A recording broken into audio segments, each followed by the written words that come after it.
오늘 말씀은 창세기 19장 1절에서 11절까지의 말씀을 가지고 함께 은혜를 나누도록 하겠습니다. 지난주에 18장에서 여호와 하나님과 두 천사가 아브라함을 찾아왔었죠. 그래서 이제 하나님의 계획을 말씀해 주셨습니다. 두 가지가 계획이 있었죠. 내년 이맘때에 사라에게 아들을 낳게 될 것이다 라는 거하고, 하나는 소돔과 고모라에 대한 것을 내가 이제 살펴보러 왔다. 그 얘기를 듣자마자 아브라함은 중보기도를 했죠. 의인과 함께 악인과 함께 의인을 같이 멸망시키는 것은 하나님의 그 공의로움이 안 맞잖아요. 이렇게 하면서 의인 50명을 찾으면 어떻게 할까요? 이렇게 하고, 그러다가 점차 가만히 생각해 보니까 50명이 없을 것 같으니까 45명, 40명, 30명, 20명, 10명 이렇게까지 했는데 이제 거기서 이제 대화가 멈췄죠. 10명까지 했는데 10명이 없을 것 같아요. 그래서 서로 말이 없어요. 그렇게 하고 이제 18장이 끝났고요.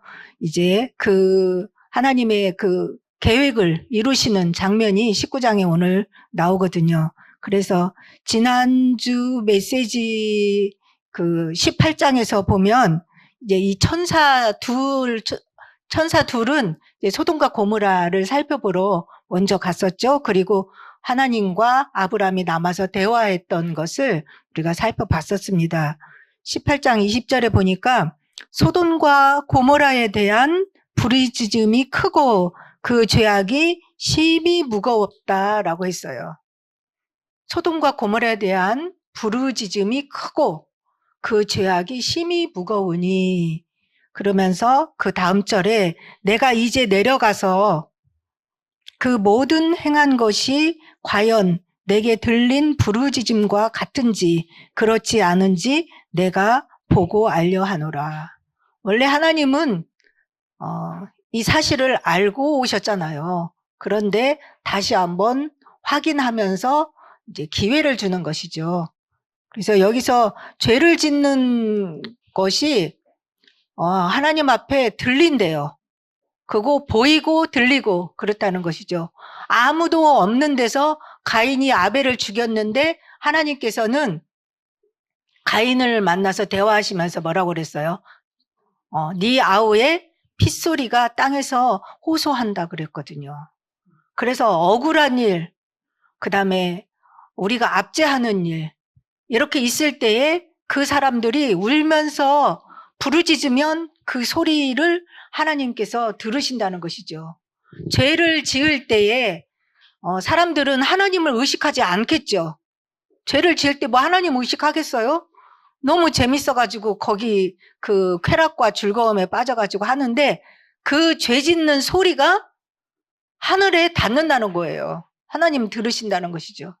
그래서 그것이 사실인지 이것을 확인하려고 너무 이제 가득 차서 이제 하나님이 보러 오셨다. 그런데 이제 천사를 통해서 하나님의 일을 하시죠.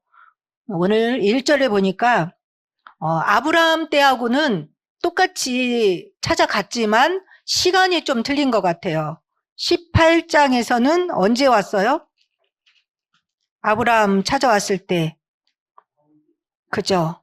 정오에 굉장히 뜨거울 때 한낮에 왔고요. 여기는요 1절부터 딱 나오죠. 시간표가 딱 틀려요. 저녁 때 그 두 천사가 소돔에 이르니 마침 롯이 소돔 성문에 앉아 있다가 그들을 보고 일어나 영접하고 땅에 엎드려 절하며, 아브라함이 그 세 사람을 맞이했을 때하고 모습은 비슷해요. 근데 시간이 딱 틀리죠. 저녁 때. 그래서 성경에서 이렇게 낮에 저녁 때 이렇게 할 때는 그 시간적으로도 시간을 나타내기도 하지만 영적인 그 시간표를 의미하는 것도 이면에 있다는 것을 우리가 알 수 있습니다. 그러면 밤이 되면 뭐 이런 거 있거든요. 성경에서.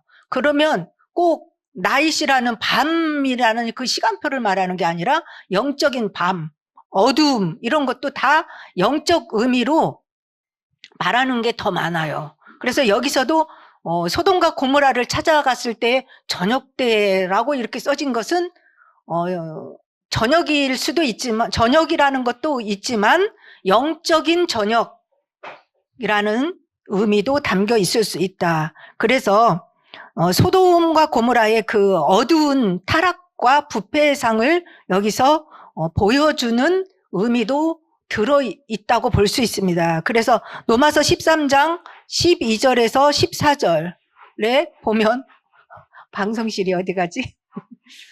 그 한번 보세요. 로마서 13장 12절에서 14절을 보면 거기에 그 어두운 장면이 나오죠. 한번 읽어주세요.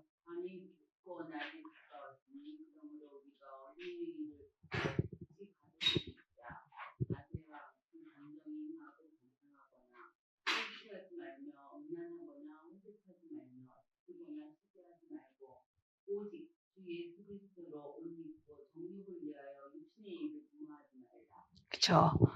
여기서 낮과 낮에 행하는 것처럼 하라 그랬잖아요. 그러면 밤의 일이 거기 나와 있죠.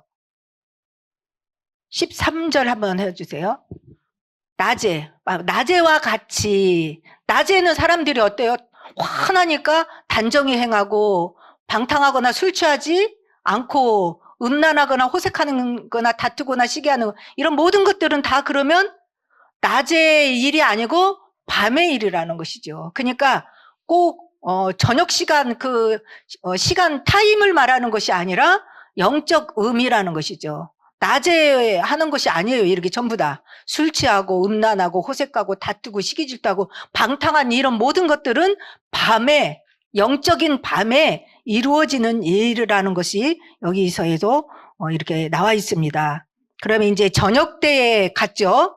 그러니까 소돔과 고모라의 영적인 것이 밤이라는 거예요. 저녁 시간이라는 거예요. 아까 아브라함을 찾아갔을 때는 영적으로 아주 환하고 언약 백성, 언약을 지키면서 살죠. 지역적으로도 그렇죠. 아브라함이 어디에서 살았죠? 헤브론에서 살았잖아요. 헤브론은 하나님을 예배하고 낮에처럼 그렇게 밝게 말씀 따라 순종하고 기도하고 이렇게 살고 있고, 이쪽은 소돔과 고모라는 밤이에요. 밤, 영적으로 밤이고 어둡고 말씀을 불순종하는, 그 다음에 죄악이 가득 차 있고요. 이렇게 아까 부르짖음이 막 들렸대잖아요. 뭐라고 그랬죠? 부르짖음이 크고 죄악이 심히 무겁다. 그냥 저녁으로 표현한 거예요. 그 다음에 이러한 상태에 천사가 찾아갔잖아요. 보려고.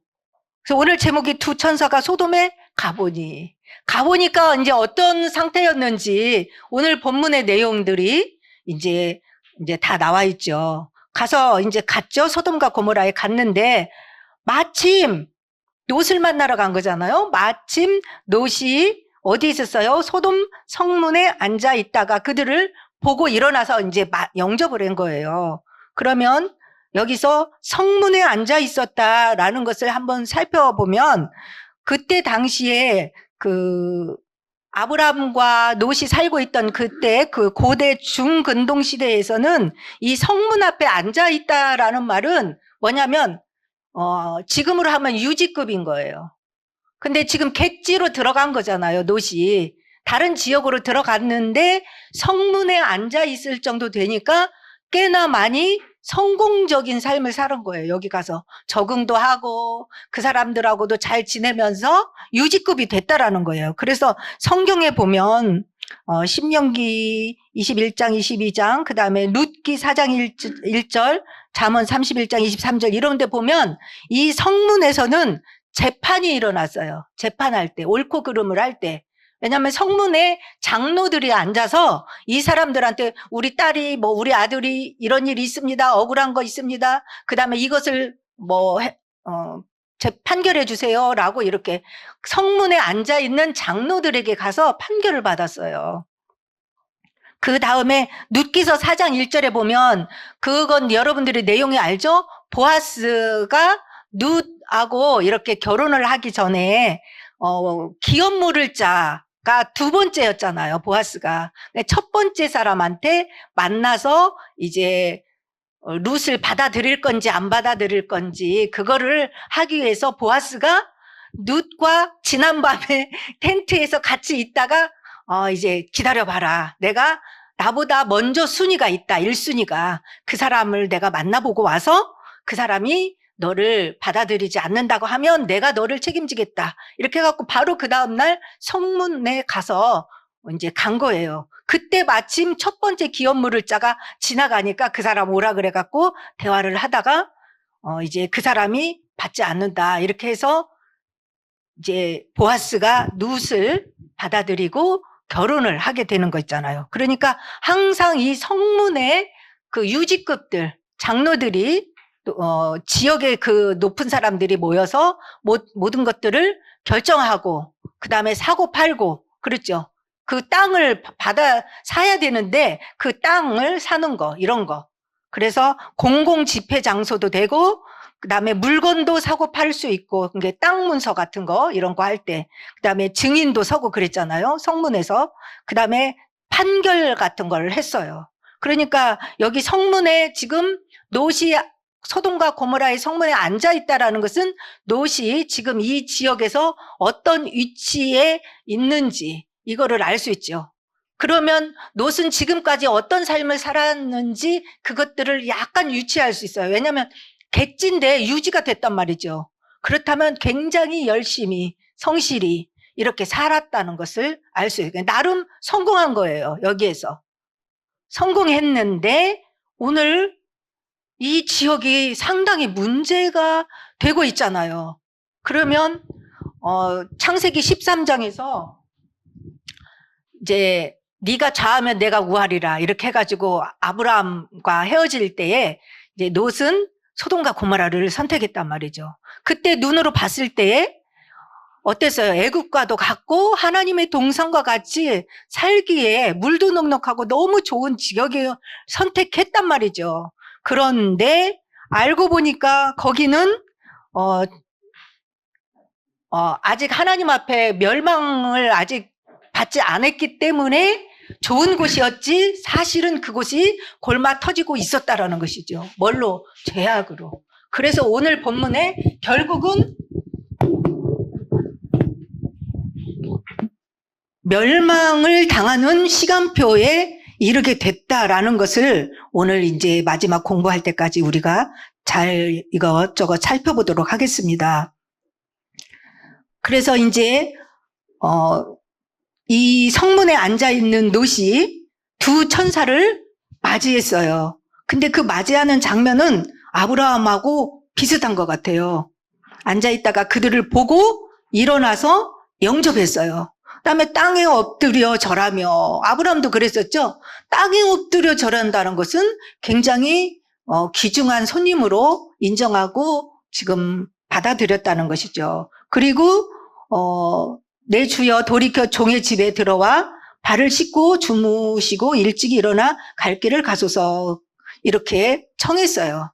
근데 여기는 항상 모래가 있으니까 항상 발 씻을 물을 먼저 손님에게 이제 주는 것이죠. 그 다음에 이제 식탁을 이제 먹을 것을 제공하는 거죠. 잠자리도 제공하고. 그런데 이렇게 청했는데 그 천사가 뭐라고 대답했어요? 아니다. 안 들어갈 것이다. 우리가 거리에서 밤을 세우리라 이렇게 했습니다. 왜 집에 안 들어가고 지금 거리에서 밤을 새우겠대요? 그죠? 보러 왔잖아요. 그 지역을 보러 왔기 때문에 어떻게 하는지 오늘 밤 이 소돔과 고모라의 생활상을 보려고 안 들어간다고 했어요. 그렇지만 뒤에 보니까 그날 밤에 집에 있었는데도 그 지역 주민들이 다 찾아와가지고 내놓으라고 했는데 만약에 문 안에 들어있지 않고 바깥에 있었다면 이 사람들이 어떤 행패를 부렸을지 몰라요.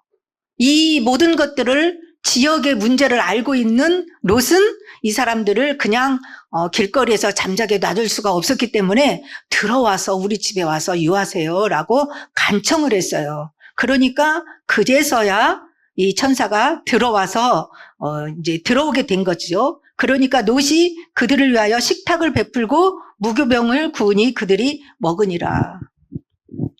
음식을 제공했다는 거죠. 식탁을 베풀고. 그 다음에 뭘 줬어요? 무교병을 구우니. 근데 아브라함의 식탁을 베푼 것 같고 많이 차이 나죠. 근데 저는 생각을 해봤거든요. 좀 시간이 틀려서도 음식이 틀릴 수 있어요. 우리들도 시간에 따라서 아침에 먹는 음식, 점심, 저녁 조금 틀리잖아요. 아침에 막 무거운 음식을 먹진 않잖아요. 근데 대부분 무거운 음식 또 많이 먹는 게 어느 시간표예요?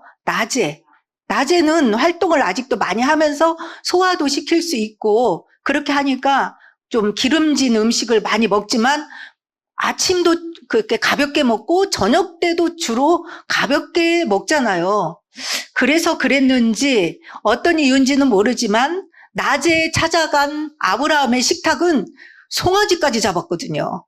그리고 다른 음식도 되게 많이 준비를 했어요. 근데 여기는 저녁 때라 그랬는지 이 소돔과 고모라의 스타일이었는지 이게 롯의 스타일이었는지는 모르겠지만 간단하게 준비했어요.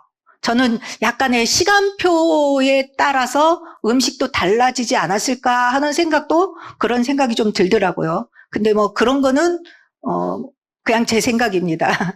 여러분의 생각을 가지고 이런 부분을 찾아봐도 될 것 같아요. 그래서 근데 이제 무교병을 구웠잖아요. 왜 무교병은 이스트를 넣지 않잖아요? 왜 넣지 않았을까요? 그렇죠. 빨리 먹기 위해서 이스트를 하면 발효 시간이 있잖아요. 그래서 손님이 갑자기 온 거잖아요. 예약하고 온 건 아니잖아요. 미리 손님이 올 걸 모르고 있었기 때문에 음식을 빨리 대접하기 위해서 이렇게 발효 시간을 줄이는 무교병을 내놓지 않았을까 이런 생각을 했습니다. 그리고 아무튼 저녁 시간에서 그런지 롯이 이제 인색한 마음, 소돔과 고모라의 스타일인지는 모르겠지만 아무튼 가볍게 식탁을 베풀어서 그냥 무교병밖에 안 내놨습니다. 그래도 이 천사가 불평하지 않고 음식을 잘 드셨습니다. 이렇게 그 지역에는 이렇게 나그네를 대접하는 대접하는 법이 있었거든요. 그렇지만 지금 소돔과 고모라의 그 상황에서 뒤에 보면 굉장히 타락한 도시인데 이 롯은 아직도 이런 것들을 잘 지키고 있었다는 것을 보면서 베드로가 이 롯에 대해서 평가해 놓은 성경 구절이 있어요. 타락한 도시에 살고 있는데 롯은 어떤 상태였을까? 그게 바로 베드로후서 2장 6절에서 8절. 저게 베드로후서니까 베드로가 썼겠죠? 베드로가 이 롯에 대해서 어떻게 적어놨는지 한번 볼까요? 소돔과 고모라 성을 멸망하기로 정하여 죄가 되게 하사 후세에 경건하지 않을 자들에게 본을 삼으셨으며 무법한 자들의 음란한 행실로 말미암아 고통당하는 의로운 롯을 건지셨으니 지금 소돔과 고모라 사람들은 다 무법천지, 뭘로요? 음란으로. 그런데 의로운 롯이 그거 보면서 마음이 힘들었대요. 이는 이 의인이 그들 중에 거하여 날마다 저 불법한 행실을 보고 들음으로 그 의로운 심령이 상함이라. 그러니까 믿음을 어느 정도는 지키고 있다는 것이죠. 그러나 지키고 있지만 우리가 어느 지역에 사느냐, 어떤 문화 속에 사느냐에 따라서 나도 모르게 그 문화에 젖어드는 것도 있어요. 그러니까 롯은 그런 상태인 거예요. 소돔과 고모라의 무법한 음란의 도시에 살고 있으면서 자기도 모르게 물드는 것도 있고 믿음도 지키는 부분도 있고. 왜요? 뒤에 보면은 자기 딸을 내놓겠다고 한 게 있거든요. 그러면 그 문화 속에서 이거는 대수롭지 않게 지금 말하고 있다는 것을 보면서 이런 부분은 암암리에 우리가 어떤 문화 속에 사느냐에 따라서 그것이 그냥 일상화 돼버리는 것이죠. 그리고 죄를 죄로 여기지 않는 것이죠. 미국에 사는 사람의 사고방식과 대한민국에 사는 사람의 윤리의식이 같아요? 틀리잖아요. 그 이스라엘 사람들의 윤리의식, 대한민국, 그 다음에 뭐 중국, 미국, 이게 다 조금씩은 틀리다는 것이죠. 그래서 다른 사람의 문화 속에서 뭘 이렇게 생각하는 걸 보면은 깜짝 놀랄 수 있잖아요. 나하고 틀리니까. 저기는 저렇게, 저게 문제가 안 되네? 근데 우리 쪽에서는, 큰 문제가 되는, 이렇게 문화적인 차이는 굉장히 있다라는 것이죠. 그래서, 롯은, 믿음을 지키는 의인으로서, 하나님의 자녀로서, 그 사람들이 막 밤낮 없이 죄 짓는 걸 보면서 마음이 상한 그런 부분도 있지만, 또 자기도 모르게 그 사람들의 문화 속에 젖어든 부분도 상당히 자기도 모르는 가운데 있었다는 것을 우리가 알 수가 있습니다. 오늘날 우리도 똑같잖아요. 옛날에는 무슨 뉴스 나오면 그냥 기절하고 깜짝 놀랄 있잖아요. 근데 지금은 그런 뉴스를 들으면 어때요? 그냥 뭐 그러려니 그랬나 보다.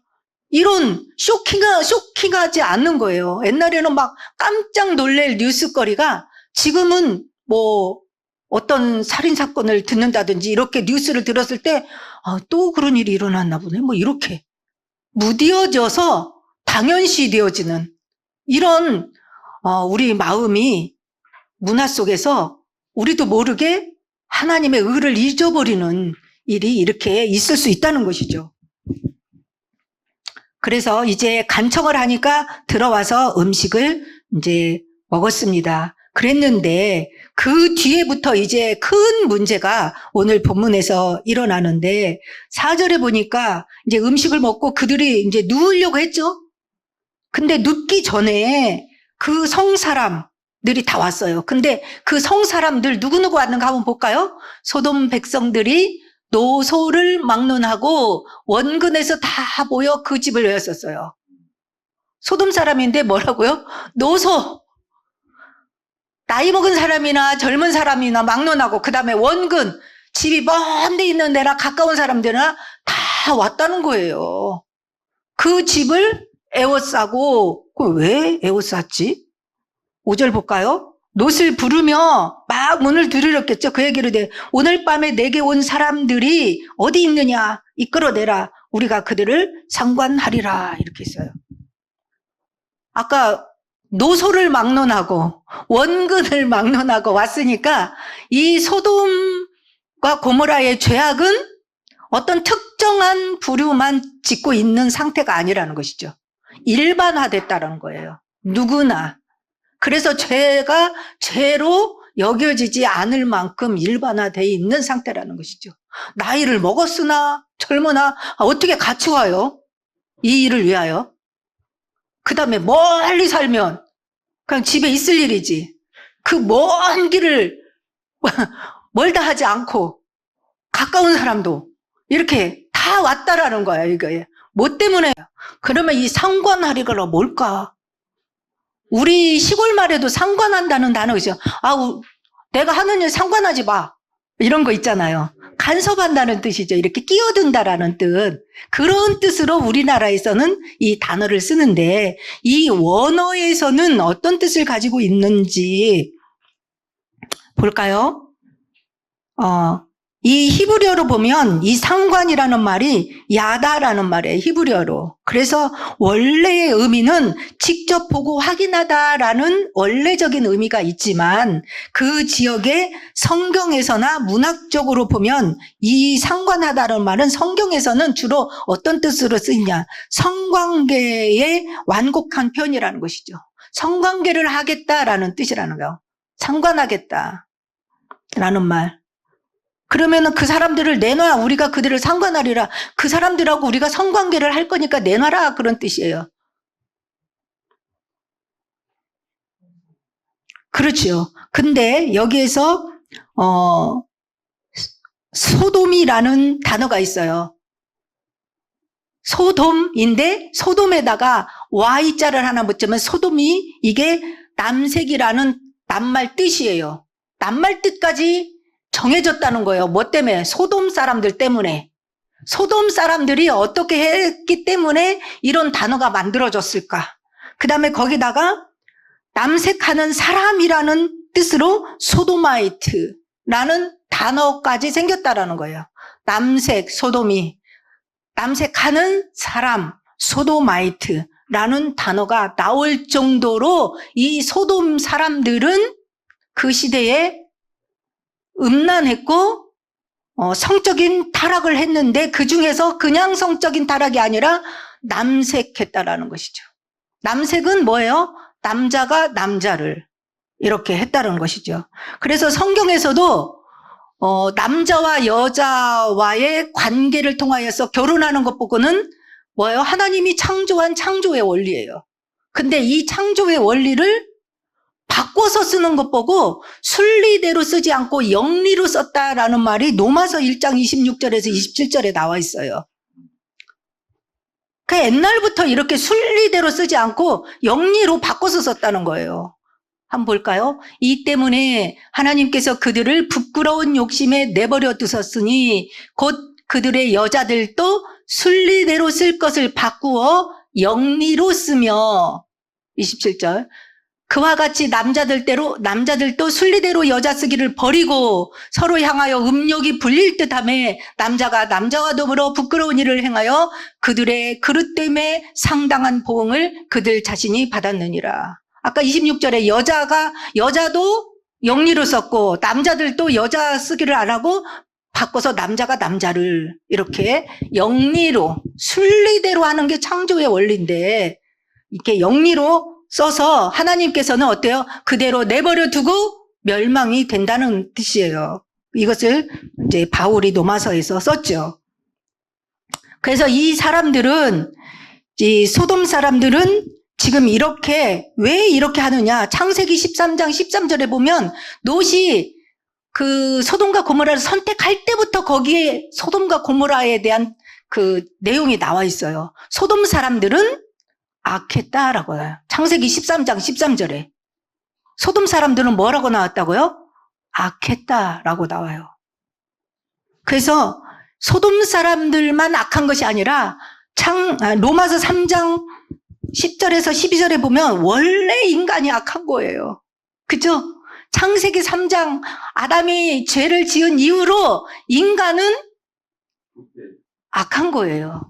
로마서 3장 10절에서 12절 말씀에 그렇게 나와 있죠. 의인은 없나니 하나도 없으며.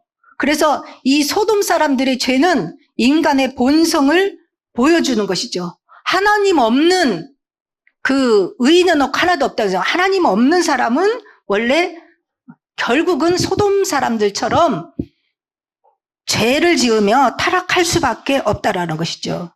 그래서 예수님은 누가복음 17장 28절에서 30절 말씀에 뭐라고 그랬냐면 마지막 때를 소돔과 고모라를 비유했어요. 마지막 때 소돔과 고모라와 같을 것이다 라고 비유를 했습니다. 그래서 누가복음 17장 28절에서 30절 보니까 예수님이 뭐라고 그랬어요? 롯의 때와 같으리니 사람들이 먹고 마시고 사고 팔고 심고 집을 짓더니 롯이 소돔에서 나가던 날에 하늘로부터 불과 유황이 비오듯 하여 그들을 멸망시켰느니라. 인자가 나타나는 날에도 이러하리라. 예수님은 소돔과 고모라의 오늘 장면이죠. 오늘 이 메시지 19장의 장면을 예수님이 마지막 때 내가 와서 마지막 심판 때에도 똑같이 이렇게 소돔 사람들처럼 먹고 마시고 사고 팔고 육체의 쾌락을 속에서 살고 있다가 어느 날 불과 유황으로 망했듯이 내가 인자가 오는 재림의 주로 오는 그 마지막 때에도 똑같을 것이다 라고 소돔과 고모라 이 오늘 본문을 예수님께서는 인용해서 경고를 했습니다. 깨어 있어야 된다. 죄에서 벗어나야 된다. 어떻게 하면 이 죄를 해결하고 심판과 멸망에서 구원을 받을 것인가, 그 메시지를 주님은 이 소돔과 고모라를 통해서 메시지를 하셨죠. 그래서 롯은 이 사람들을 내놓으라, 그들을 내가 상관하리라, 이렇게 남색하려고 막 달려들고 막 문을 두드리고 이렇게 하니까 그때 집주인인 롯이 나갔어요. 그 사람들에게 나가가지고 뭐라 그랬어요? 6절 말씀에 롯이 문 밖 그 무리에게로 나가서 뒤로 문을 닫고 나가서 이렇게 뒤로 이렇게 해가지고 문을 못 들어오게 이렇게 막고 얘기를 했죠. 7절에 이르되 청하노니 내 형제들아 이런 악을 행하지 말라. 악한 거죠. 근데 그 사람들은 악하다고 생각 아니니까 이게 왔겠죠. 그러면서 한 가지 이제 얘기를 하죠. 남자를 가까이 하지 않은 내가 딸이 2명 있는데 그 딸들을 너희에게 주려니까 니네 마음대로 하고 너희 눈에 좋을 대로 하고 이 사람들에게는 우리 집에 온 손님한테는 이제 이런 일을 저지르지 말라 이렇게 했습니다. 근데 여러분 우리나라 문화적으로 보면 어떤 것 같아요? 들어온 남자 손님을 지키기 위해서 내 딸 아직 결혼도 안 한 남자를 가까이 하지 않은 아줌마도 아니고 처녀인 내 딸을 갖다가 이 남자들한테 알아서 하세요. 넘겨주려니까. 이렇게 하는 거는 우리나라 문화로는 도저히 있을 수 없는 제한인 것 같아요. 근데 롯은 이런 말을 했다는 것이죠. 그러면 그때 그 시대의 문화적으로는 이것이 괜찮았나 라는 생각도 들죠. 그런데 이제 주석 같은 거 보니까 이 사람들은 남색하는 사람들이잖아요. 그래서 여자를 이렇게 얘기하면은 관심이 없을 것 같아서 이렇게 안 할 것 같아서 이런 얘기를 했다라는 것도 써져 있더라고요. 일리가 있는 얘기더라고요. 왜냐하면 지금 여자한테 관심이 없어요. 남자들이 와가지고 남자한테만 관심이 있는 것이죠. 그리고 이 천사들이 왔잖아요. 사람의 모습으로 왔잖아요. 굉장히 잘생겼을 것이다. 그래갖고 이 사람들이 지금 다 몰려들었다. 그런 것도 있더라고요. 그래서 이제 롯도 자기 딸을 설마 그렇게 하려는 마음을 갖고 있지는 않았겠죠. 안 할 거를 알고 했다라는 말도 일리가 있는 것 같습니다. 이렇게 하니까 이 사람들이 어때요? 순순히 말을 들으려면 안 왔겠죠. 그래서 역시나 말을 듣지 않고 물러나라. 네가 지금 여기 우리한테 들어와서 살면서 재판장 노릇을 하려고 그래? 평상시에 재판을 했다는 것이죠. 이것도 네가 옳고 그름을 네가 판단해갖고 우리를 못하게 할 거야? 라고 하면서 이제 한번 마음에 불을 붙였는데 이제 이 불이 꺼지지 않는 거예요. 말려지지 않는 거예요. 그래서 막 문을 부수려고 하는 거예요. 그때 이제 롯의 힘으로는 이 사람들의 이런 폭력적인 것을 감당하기가 힘들다고 판단했던 2 천사가 이제 나서죠. 그래서 이 천사들이 손을 내밀어 가지고 롯을 이렇게 집 안으로 끌어들였어요. 끌어들이고 문 밖에 있는 사람들의 눈을 보이지 않도록 이렇게 했습니다. 그러니까 이 사람들이 막 눈을 보이지 않으니까 막 문을 찾으려고 끝까지 문을 열겠다라는 뜻이죠. 눈이 멀었으면 지금 어떻게 해야 돼요? 깨달아야 되잖아요. 자기가 이런 일을 당했으면 예상하지 않은 자기 눈이 안 보여. 모든 사람이. 그럼 막 소리를 듣고 눈이 안 보여. 막 이렇게 했으면 이거 무슨 큰일이 벌어졌구나 하면서 반성을 하거나 깨달아야 되는데 반성은 하지 않고 끝까지 문을 열으려고 한다는 거죠. 자기 욕망을 조금도 누그러뜨리지 않고 계속 그 일을 하겠다고 눈이 멀어가지고도 그것을 하겠다고 하는 거 진짜 못 말리죠. 이 사람들은 영적인 눈이 어두워서 이런 죄악을 일상화되어 이렇게 했는데 육신의 눈까지 멀었는데도 이 일을 지금 그치지 않고 있다라는 것이죠.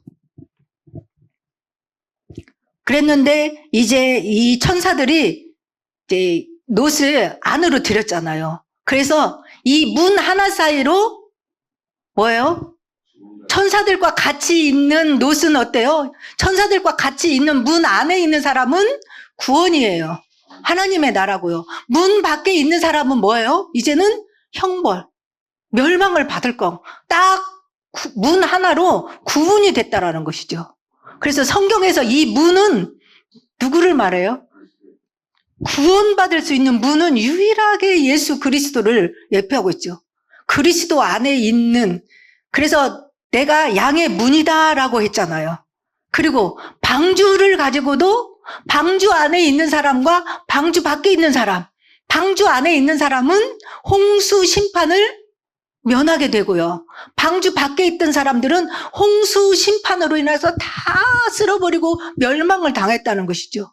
오늘 본문에서도 천사가 문 안으로 들인 놋과 그 안에 있는 사람들은 구원이고, 심판 속에서도 구원을 받는 것이고, 밖에 있는 사람은 멸망의 길을 가게 된다라는 것이죠. 출애굽할 때도 그랬죠. 출애굽하는 그날 밤에 뭐가 표징이었어요? 문설주에 피가 묻어있는 집은 죽음의 사자가 넘어갔어요. 근데 피가 없는 집은 그날 밤에 다 첫 번째가 죽었어요. 이것처럼 우리는 양의 문 대신, 근데 어디서 나와 있냐면 요한복음 10장 9절 말씀에 내가 문이라고 이렇게 나와 있거든요. 예수님이 문이다. 내가 문이다. 그리고 내가 문이니 누구든지 나로 말미암아 들어가면 구원을 받고, 이렇게 했어요. 요한복음 10장 9절에. 이게 누가 하신 말씀이에요? 예수님. 문 안으로 들어가야 돼요, 우리는. 근데 저 문이 누구라고요? 내가 문이니 누구든지 나로 말미암아 들어가면 뭘 받고요? 구원을 받고, 또는 들어가며 나오며 꼴을 얻으리라. 누림이 된다는 것이죠. 우리는 예수 안에 들어가야 구원을 받습니다. 구원의 길은 오직 예수밖에 없습니다. 그러나 죄의 값은 반드시 뭘로? 죄의 그 값은 심판으로 이르게 된다라는 것이죠. 죄는 반드시 하나님이 그거에 대해서 대가를 치르게 하고 심판을 받게 된다는 것이죠. 오늘 결론적으로 보면 죄에 대해서는 하나님이 반드시 묻는 날이 있다는 것이죠. 심판하는 날이 이른다는 것이죠. 그래서 로마서 6장 23절에 뭐예요? 죄의 싹은 사망이다 라고 나와 있습니다. 그래서 오늘 소돔과 고모라의 사람들은 그런 죄를 졌기 때문에 결국은 멸망의 시간표가 지금 다다르고 있다는 것이죠. 그러나 하나님께서는 천사가 놋을 딱 그 멸망의 자리에서 문 안으로 들여서 구원했잖아요. 이것처럼 하나님의 은혜로 자기 백성들을 멸망의 자리, 심판의 자리에서 구원하신다라는 것이죠. 그래서 놋이 올바르게 살아서 구원받은 게 아니라 에베소서 2장 8절에 뭐예요? 이 구원은 믿음으로, 은혜로 말미암아서 믿음으로 말미암아 구원을 받았다는 거예요. 하나님의 은혜로 믿게 된 거예요. 구원을. 그리고 그 문 안으로, 문이신 예수 그리스도 안에 들어가서 구원을 받게 했다라는 것이죠. 예수님께서도 이 소돔과 고모라의 심판을 인자가 오는, 재림의 주로 오는 그 마지막 때에 비교했잖아요. 인자가 오는 날에도 이와 똑같으리라 이렇게 하면서 경고의 말씀을 주셨거든요. 그래서 베드로후서 아까 처음에 살펴봤지만 베드로후서 2장 6절에서 8절에 보니까 이제 살펴보는 내용이 달라요. 같은 본문이지만 소돔과 고모라가 왜 멸망을 했어요? 왜 이 본문을 여기다 적어놨을까요? 예수님도 이 본문을 인용했잖아요. 내가 오는 마지막 날에 이와 같을 것이다. 그거를 보여줬어요. 이 본문을 가지고. 그러면 여기 이 본문은 왜 여기에 기록이 됐을까요? 저기에 나와 있잖아요. 한번 볼까요? 소돔과 고모라 성을 멸망하기로 정하여 제가 되게 하사, 저기 나와 있네요. 후세에 경건하지 아니할 자들에게 본을 삼았다. 경건하지 아니할 자, 미래적인 것이죠. 소돔과 고모라 그 아브라함 시대 이후에 태어나는 모든 사람들도 아브라함과 같은 언약 백성이 있고 소돔과 고모라에 사는 그런 사람들처럼 육신에 빠진 사람, 죄악에 빠진 사람들이 있을 거란 말이죠. 경건하지 아니할 자들에게 본을 삼으려고 이 본문을 적어놨다는 것이죠.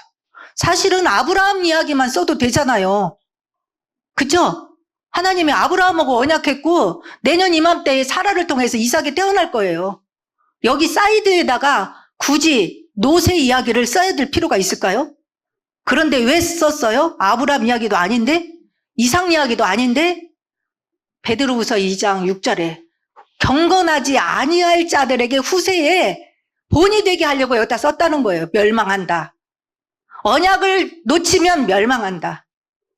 하나님 떠나면 결과는 멸망이다 라는 것을 알려주기 위해서 이거를 써놨다라는 거예요. 그러면 이 소돔과 고모라 사람들은 아까 어떤 죄를 졌어요? 주로? 음란했다고 그랬잖아요. 근데 그 중에서 음란 중에서도 남색, 여자는 여자끼리 남자는 남자끼리 이런 죄를 지금도 있잖아요. 그랬는데 그거 하나만 가지고 멸망받은 게 아니에요. 그래서 지난주에 제가 적어놨던 건데 다시 한번 거기를 찾아보겠습니다. 에스겔 16장 48절에서 50절. 그러니까 음란한 죄 때문에만 이 소돔과 고모라가 멸망받은 것이 아니라는 것이죠. 그런 특징이 있지만 다른 죄가 있었기 때문에 멸망했다는 것이에요. 48절에서 50절 마지막으로 살펴봅니다. 같이 읽겠습니다. 주 여호와의 말씀이니라. 내가 나의 삶을 두고 맹세하노니 내 아우 소돔 곧 그와 그의 딸들은 너와 내 딸들의 행위같이 행하지 아니하였느니라. 내 아우 소돔의 죄악은 이러하니 그와 그의 딸들에게 교만함과 음식물의 풍족함과 태평함이 있음이며 또 그가 가난하고 궁핍한 자를 도와주지 아니하며 거만하여 가증한 일을 내 앞에서 행하였음이라. 그러므로 내가 보고 곧 그들을 없이 하였느니라. 멸망시킨 이유 49절부터 나오죠. 가증한 일이 아마 그 음란 남색하는 일이었을 거예요. 근데 그 앞에 보니까 뭐예요? 풍족하고 너무 태평하고 그러니까 뭐예요? 교만하고. 그래서 어떻게 했다고요? 내 옆에 있는 가난한 사람들을 돌보지 아니했다. 지난주에 아브라함에게 뭐라고 그랬어요? 너를 내가 왜 불렀다 그랬어요? 의와 공도를 행하게 하려고. 너와 네 자손들에게까지 의와 공도를 행하게 하려고 너를 불렀다라고 했거든요. 하나님의 자녀, 구원받은 하나님의 백성은 어떻게 살아야 돼요? 하나님과 함께 살고 임마누엘을 살면서 하나님의 자녀답게 하나님이 주시는 축복을 누리면서 어떻게 해요? 항상 하나님을 사랑하고 내 이웃을 내 몸과 같이 사랑하면서 보살펴 주는 것이죠. 그러면 어떻게 해요? 하나님이 그렇게 할 것을 나에게 공급해 주시는 것이죠. 항상 우리는 창세기 1장 27절과 28절 생육하고 번성하며 다스리고 정복하는 문화 명령까지 우리에게 있는 것입니다. 나 혼자 예수 믿고 나 혼자 구원받고 나 혼자 잘 먹고 잘 살다가 나 혼자 죽어서 천국 간다. 그거는 창세기 1장 28절이 아닙니다. 어떻게 하라고요? 일단 내가 구원받고 내가 하나님 만나고 내가 누려야 되는 게 맞지만 그것을 넘어서 생육하고 번성하여서 다스리는데 막 억압하라는 게 아니고 환경 같은 것들을 보살피고 책임을 짓고 관리하라는 뜻이에요. 생육하고 그래서 다스리고 정복해 나가는 것. 그래서 가장 중요한 계명이 뭐냐고 물어보니까 하나님을 사랑하고 내 이웃을 내 몸과 같이 사랑하라. 의와 공도를 행하는 삶. 근데 소돔과 고모라 사람들은 어때요? 풍족하게 축복을 누렸는데 돌아보지 아니하고 그것들을 풍족한 것들을 내 육체의 소욕을 채우는 쾌락에 빠졌다라는 것이죠. 그래서 멸망하게 되었다라는 것이죠. 오늘날 우리에게도 하나님께서는 이 말씀으로 우리에게 주시는 교훈이 오늘 여러분의 심령 속에 이제 깨달음이 있게 하여 주었을 걸로 믿습니다. 그 깨달음과 은혜를 잘 붙잡고 하나님의 자녀답게 임마누엘을 누리며 항상 주님의 이름으로 섬기고 또 이웃을 돌아보는 그런 믿음의 삶이 되기를 바라겠습니다. 기도하겠습니다. 하나님 아버지 감사합니다. 하나님의 계획 속에서 아브라함과 롯을 찾아오셔서 하나님의 뜻을 말씀하시고 그 뜻을 이루어가는 시간표 속에서 오늘은 두 천사가 소돔과 고모라를 보면서 확인하는 내용을 보았습니다. 그 사람들은 하나님의 모든 육신적인 축복이 풍족하고 평안하게 복을 받았지만 그 축복을 가지고 육체의 쾌락을 기회를 삼았고 이웃을 돌아보지 않고 하나님의 의와 공도를 행하지 않는 삶 속에서 더욱이 하나님이 주신 결혼의 제도를 순리대도 쓰지 않고 영리로 쓰면서 갖가지 많은 죄악을 저지르며 결국은 멸망받는 것을 우리에게 보여주었습니다. 주여 이것이 거울이 되게 하여 주시옵시고 우리가 정말 하나님의 자녀로서 이 시대에도 똑같은 사단의 역사가 있고 육체의 소욕이 난무하지만 하나님의 구원받은 우리 모든 예비교회 성도들 성령 충만함과 말씀을 쫓아서 경건한 삶을 살아갈 수 있도록 축복하옵소서. 예수 그리스도의 이름으로 기도했습니다. 아멘.